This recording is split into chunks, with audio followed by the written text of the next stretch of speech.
Hello everyone, welcome to my channel. My name is Anupama Agnihotri. Video start करने से पहले अगर आप मेरे चैनल पे नए हैं तो मेरे चैनल को सब्सक्राइब कर लीजिए एंड बेल आइकॉन दबा लीजिए, जिससे जब भी मैं आगे वीडियो डालूँ आपको नोटिफिकेशन मिल जाए।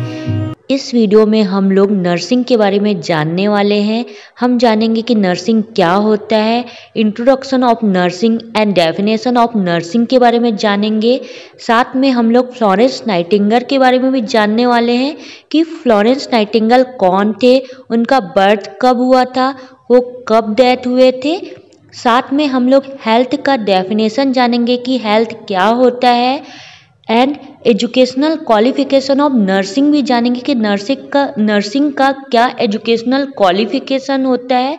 इसके अलावा हम लोग role and responsibility of nurses जानेंगे कि नर्सेस का क्या क्या रोल एंड रिस्पॉन्सिबिलिटी होता है। सो ये सारी चीज़ें आज के इस वीडियो में हम जानने वाले हैं। चलिए वीडियो स्टार्ट करते हैं। So firstly we see the who is the Florence Nightingale. Means हम सबसे पहले ये जानते हैं कि फ्लोरेंस नाइटिंगेल कौन थे। Florence Nightingale is founder of modern nursing. Florence Nightingale जो थे वो फाउंडर ऑफ मॉडर्न नर्सिंग थे, मतलब मॉडर्न नर्सिंग के जनक थे। फ्लोरेंस नाइटिंगेल का बर्थ 12 मई 1820 को इटली के फ्लोरेंस शहर में हुआ था।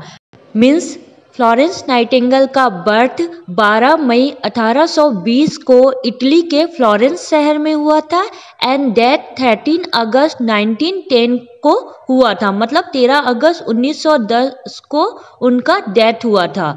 सो फ्लोरेंस नाइटिंगेल को हम लेडी विथ लैम्प के नाम से जानते हैं। Means it is also known as lady with lamp because she is always carry with lamp. ये अपने साथ हमेशा लैम्प लेके चलते थे, इसीलिए इनको हम लोग लेडी विथ लैम्प के नाम से भी जाना जाता है। सो ये फ्लोरेंस नाइटिंगेल थे। Next one. So firstly we will see the definition of health according to WHO means world health organisation के अनुसार हम लोग हेल्थ का डेफिनेशन जानते हैं। Health is a state of complete physical, mental and social well-being and not merely the absence of disease and infirmity। Means जो health होता है मीन्स स्वास्थ्य होता है वो पूर्ण रूप से शारीरिक, मानसिक और सामाजिक तौर पे स्वस्थ होने की निशानी होती है और इसमें न केवल डिसीज़ मतलब बीमारियों से बल्कि बांझपन की अनुपस्थिति को भी हम अच्छे स्वास्थ्य की निशानी बोला जाता है। मीन्स ये हेल्थ का डेफिनेशन होता है जिसमें हमको फिजिकली, मेंटली एंड सोशली तौर पे स्वस्थ होना चाहिए, इसे हम हेल्थ बोलते हैं। नेक्स्ट वन है now we will see the introduction and definition of nursing. अब हम लोग नर्सिंग के बारे में जानेंगे कि नर्सिंग क्या होता है। Is essential the nursing profession has very much been around since the beginning of time through the drastically involve over the course of history. Today, nursing is one of the most important professions within the healthcare industry and the learn in a wide range of occupational duties that are utilized within a variety of settings throughout the world। Means जो nursing होता है means nursing profession जो होता है वो बहुत अधिक improve हुआ है ओवर द ईयर में। इन कुछ सालों में बहुत ज़्यादा इम्प्रूवमेंट या विकास देखा गया है नर्सिंग के क्षेत्रों में। नर्सिंग जो प्रोफेशन होता है वो बहुत इम्पॉर्टेंट प्रोफेशन होता है हेल्थ केयर इंडस्ट्री में। इसमें वाइडली रेंज में जो ऑक्यूपेशनल ड्यूटी होती है उस क्षेत्र में नर्सिंग का बहुत बड़ा हाथ होता है या इम्प्रूवमेंट देखा गया है थ्रू आउट वर्ल्ड में, मतलब पूरी दुनिया में नर्सिंग का जो फील्ड होता है वो बहुत इम्पॉर्टेंट या महत्वपूर्ण फील्ड होता है हेल्थ सेक्टर में। और ड्यूटी के क्षेत्र में देखें तो उसमें भी नर्सिंग का बहुत बड़ा हाथ है या उसमें बहुत अधिक विकास हुआ है नर्सिंग के क्षेत्र में। नेक्स्ट वन है डेफिनेशन ऑफ नर्सिंग। अब हम लोग नर्सिंग का डेफिनेशन जानेंगे। According to ICN 2002 international council of nursing के अनुसार जो 2002 में नर्सिंग का डेफिनेशन दिया गया था वो हम देखते हैं। Nursing encompassed autonomous collaborating care of individuals of all ages, families, groups and communities, sick or well, and in all settings. Nursing include the promotion of health, prevention of illness, and the care of ill, disabled and dying people. Advocacy, promotion of safe environment, research, participation in the shaping of health policy, and in patient and health system management and education are also key nursing roles. Means जो nursing होता है इनकम्पेस्ड होता है, autonomous होता है, collaborating care देते हैं हम किसी भी इंडिविजुअल जो किसी भी एज का हो सकता है, फैमिली का हो सकता है, ग्रुप का हो सकता है, कम्युनिटीज़ का हो सकता है। जो बीमार होता है उसे हम केयर देते हैं किसी भी सेक्टर में। एंड नर्सिंग जो रहता है वो प्रमोट करता है हेल्थ को, प्रिवेंट करता है इलनेस को, एंड सेफ इन्वायरमेंट को भी प्रमोट करता है, रिसर्च करता है, मीन्स अपने नर्सिंग फील्ड को अपडेट करते हैं, पार्टिसिपेट करते हैं सेविंग द हेल्थ पॉलिसी के लिए, एंड पेशेंट और हेल्थ सिस्टम को मैनेजमेंट करता है, मतलब मैनेज करते हैं, एंड एजुकेट करते हैं लोगों को। ये नर्सिंग का की रोल होता है नर्सिंग के फील्ड में। मतलब जो नर्सेस रहती है वो एडवोकेट रहती है, मतलब अपने पेशेंट के लिए वो हमेशा खड़े रहती है, प्रमोट करती है सेफ इन्वायरमेंट को स्वस्थ रखने के लिए या साफ रखने के लिए हमेशा प्रमोशन करती है, रिसर्च करती है अपने फील्ड को, मीन्स जो भी नर्सिंग का फील्ड है उसके लिए रिसर्च करती है, अपडेट करती है चीज़ों को, पार्टिसिपेट करती है जो हेल्थ पॉलिसी होता है उसको सेव करने के लिए, and patient and health system को मैनेज करते हैं और एजुकेट करते हैं लोगों को। ये नर्सेस का मेन रोल होता है। साथ में हेल्थ को प्रमोट भी करते हैं और प्रिवेंट करते हैं, जो भी डिसीज़ कंडीशन है, इलनेस है, बीमारियां हैं, उसको प्रिवेंट करते हैं। ये नर्सेस का डेफिनेशन था। नेक्स्ट वन है definition of nursing by WHO, means world health organisation के अनुसार हम डेफिनेशन देखते हैं। Nursing encompassed autonomous and collaborating care of individual of all age, families, group and communities, sick and well and in all setting. It include the promotion of health and prevention of illness and the care of ill, disabled and dying people. According to WHO ने nursing का definition दिया था जिसके अनुसार nursing जो होता है इनकम्पेस्ड होता है, ऑटोनोमस होता है, कोलैबोरेटिंग केयर करते हैं हम किसी भी इंडिविजुअल व्यक्ति को या पर्सन को जो किसी भी एज का हो सकता है, फैमिलीज का हो सकता है, ग्रुप का हो सकता है या कम्युनिटी का हो सकता है। उसको जो बीमार होता है उसको हम ठीक करते हैं और स्वस्थ करते हैं। नर्सिंग जो होता है वो प्रमोट करता है हेल्थ को, प्रिवेंट कर सकता है इलनेस को, मतलब बीमारियों को प्रिवेंट करता है, और इसी में हम किसी भी बीमार व्यक्ति को केयर देते हैं, डिसेबल व्यक्ति को केयर देते हैं, और जो डाइंग पीपल रहता है मतलब जो इंसान डेथ हो जाती है उसको भी हम केयर देते हैं, वो आपका नर्सिंग कहलाता है। सो ये नर्सिंग का डेफिनेशन था। नेक्स्ट वन है educational qualification in nursing across the world. अब हम लोग पूरी दुनिया में जो नर्सिंग का एजुकेशन क्वालिफिकेशन होता है उसके बारे में जानते हैं कि क्या क्या एजुकेशन क्वालिफिकेशन नर्सिंग में होता है पूरी दुनिया में। फर्स्ट वन होता है diploma in nursing and certificate course of nursing. Diploma in nursing and certificate course of nursing जिसमें आपका JNM आता है। JNM जो होता है वो 3 ईयर कोर्स होता है जिसे हम जनरल नर्सिंग या स्टाफ नर्स के नाम से भी जाना जाता है। नेक्स्ट वन होता है BSc nursing, bachelor of science nursing. जो बैचलर साइंस ऑफ नर्सिंग होता है वो 4 ईयर कोर्स होता है BSc नर्सिंग का।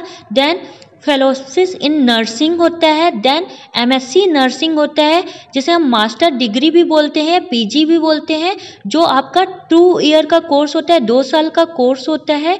इसमें आप सब्जेक्ट्स वाइज अपनी स्पेशलिटी सेलेक्ट करते हैं, जिसमें आपका पीडियाट्रिक आता है, मेंटल आता है, साइकेट्रिक जिसे हम बोलते हैं, या गायनिक आता है, गायनोकोलॉजी आता है, देन कम्युनिटी आता है। ऐसे डिफरेंट सब्जेक्ट को आप सेलेक्ट करते हैं एमएससी नर्सिंग में। नेक्स्ट वन होता है एमफिल होता है, जो अभी बंद हो चुका है, master of philosophy in nursing, अब ये कोर्स बंद हो चुका है। नेक्स्ट वन होता है पीएचडी इन नर्सिंग, मतलब doctor of philosophy in nursing होता है। नेक्स्ट वन है पोस्ट डॉक्टरेट इन नर्सिंग। सो ये एजुकेशनल क्वालिफिकेशन होते हैं नर्सिंग में अक्रॉस द वर्ल्ड में, पूरी दुनिया में ये नर्सिंग के कोर्स है, जिसमें डिप्लोमा है, जीएनएम आता है, बीएससी नर्सिंग आता है, फिलॉसफी इन नर्सिंग आता है, एमएससी नर्सिंग आता है, एमफिल आता था जो बंद हो चुका है, पीएचडी आता है एंड पोस्ट डॉक्टरेट डिग्री आती है। ये सब एजुकेशनल क्वालिफिकेशन है नर्सिंग के। नेक्स्ट वन है role and responsibility of nurses. Nurses का क्या रोल एंड रिस्पॉन्सिबिलिटी होता है ये देखते हैं। फर्स्ट वन है केयर गिवर। जो नर्सेस होती है वो केयर गिवर होती है, अपने पेशेंट को, क्लाइंट को केयर देती हैं। नेक्स्ट वन है कम्युनिकेटर। जो नर्सेस होती है वो कम्युनिकेटर होती हैं, मीन्स वो कम्युनिकेट करती है पेशेंट से, डॉक्टर से, अदर फील्ड के वर्कर से, जो कम्युनिकेट करके लोगों को हेल्प करती है। नर्स जो टीचर्स भी होती है वो पेशेंट को, उनके पेरेंट्स को या गार्जियंस को या फैमिली मेम्बर को एजुकेट करती है, उनके हेल्थ के बारे में बताती हैं, टीच करती हैं। इसलिए जो नर्सेस होती हैं वो गुड टीचर्स भी होती है, उनका मेन रोल जो होता है वो टीचर्स का भी होता है। देन जो नर्सेस होती है वो क्लाइंट या पेशेंट की एडवोकेट भी होती है, मतलब पेशेंट के लिए खड़ी रहती है, उनके हक में बातें करती है, इसलिए जो नर्सेस होती है वो एडवोकेट भी बोला जाता है इन्हें। Then counsellor. जो नर्सेस होती है वो गुड काउंसलर भी होती है, वो पेशेंट को, उनके फैमिली मेम्बर को या जो गार्जियंस रहते हैं उनको काउंसलिंग देती है, उनको बताती है चीज़ों के बारे में, उनकी हेल्प करती है। नेक्स्ट वन जो नर्सेस होती है चेंज एजेंट होती है, मतलब वो चेंज करती है सिचुएशन को, इसलिए नर्सेस को चेंज एजेंट भी बोला जाता है। देन जो नर्सेस होती है लीडर मैनेजर, मतलब जो नर्सेस होती है उसमें लीडरशिप क्वालिटी भी होती है, जिससे वो सिचुएशन को लीड करती है और मैनेज करती है। Then researcher. जो नर्सेस होती है वो रिसर्चर भी होती है अपने फील्ड में, और अपडेट करती है, चीज़ों को मॉडिफाई करती है और रिसर्च करती है। सो नर्सेस का मेन रोल एंड रिस्पॉन्सिबिलिटी जो होता है वो केयर गिवर का होता है, मीन्स जो नर्सेस रहती है वो केयर देती है, कम्युनिकेट करती है, टीचर रहती है नर्सेस, क्लाइंट और एडवोकेट रहती हैं, क्लाइंट और पेशेंट के लिए एडवोकेट का काम करती है, काउंसलर होती हैं, चेंज एजेंट होती है, लीडर और मैनेजर भी होती हैं, रिसर्चर होती है। सो ये सब मेन रोल एंड रिस्पॉन्सिबिलिटी थे नर्सेस के, जो नर्सेस रिस्पॉन्सिबिलिटी प्ले करते हैं। नेक्स्ट वन है expanded role of nurses, means nurses का एक्सपेंडेड रोल क्या है, वो किस किस क्षेत्र में अपना रोल प्ले करते हैं। फर्स्ट वन होता है clinical specialities, second nurses practitioner, third nurses midwife, fourth nurses anaesthetist, fifth nurses educator, next one nurses interpretation, last one nurses administration ETC। Means जो नर्सेस रहते हैं वो किस किस क्षेत्र में अपना रोल प्ले करेंगे, तो क्लिनिकल स्पेशलिटीज़, मतलब नर्सेस जो होती है वो क्लिनिकल स्पेशलिटी होती है, मीन्स कोई पीडियाट्रिक क्षेत्र में, मतलब चाइल्ड के क्षेत्र में स्पेशलिटी होती है, किसी की मेडिकल में होती है, किसी की मेंटल में होती है, ऐसे क्लिनिकल स्पेशलिटीज होती है नर्सेस की। नेक्स्ट नर्सेस प्रैक्टिशनर, कई नर्सेस जो रहती है वो प्रैक्टिशनर के क्षेत्र में, प्रैक्टिस के क्षेत्र में भी रोल प्ले करती है। नेक्स्ट नर्सेस मिडवाइफ, नर्सेस जो रहती है वो मिडवाइफरी मतलब गायनिक क्षेत्र में भी रोल प्ले करती है, एनेस्थेसिक क्षेत्र में भी रोल प्ले करती है। नर्सेस एजुकेशन मीन्स कॉलेज में, स्कूल में, नर्सिंग स्कूल, नर्सिंग कॉलेज में भी एजुकेटर का काम करती है, इंटरप्रेटेट का काम करती है, एडमिनिस्ट्रेशन का भी काम करती है, नर्सिंग मैनेजमेंट या नर्सिंग एडमिनिस्ट्रेशन का काम भी नर्सेस करती है। सो ये आपके एक्सपेंडेड रोल थे नर्सेस के, जो इन क्षेत्रों में भी नर्सेस अपना रोल प्ले करती है। सो इस वीडियो में हम लोगों ने फ्लोरेंस नाइटिंगेल कौन थे वो जाना, उनका बर्थ कब हुआ था, वो कब डेथ हुए थे। देन हम लोगों ने हेल्थ का डेफिनेशन देखा, नर्सिंग का इंट्रोडक्शन एंड डेफिनेशन जाना, देन एजुकेशन क्वालिफिकेशन क्या होती है नर्सिंग की वो जाना। साथ में हम लोगों ने रोल ऑफ नर्सिंग या रिस्पॉन्सिबिलिटी ऑफ नर्सिंग के बारे में जाना। सो ये सारी चीज़ें आज के इस वीडियो में हम लोगों ने देखी। होप आप लोगों को ये वीडियो समझ में आया होगा। अगर किसी को कुछ भी डाउट होगा तो आप मुझसे क्वेश्चन पूछ सकते हैं। वीडियो कैसा लगा ये भी मुझे कमेंट बॉक्स में बताइए। वीडियो अच्छा लगा होगा तो लाइक शेयर एंड सब्सक्राइब करें। सब्सक्राइब करके बेल आइकॉन दबा लें, जिससे जब भी मैं आगे वीडियो डालूँ आपको नोटिफिकेशन मिल जाए। वीडियो देखने के लिए थैंक यू।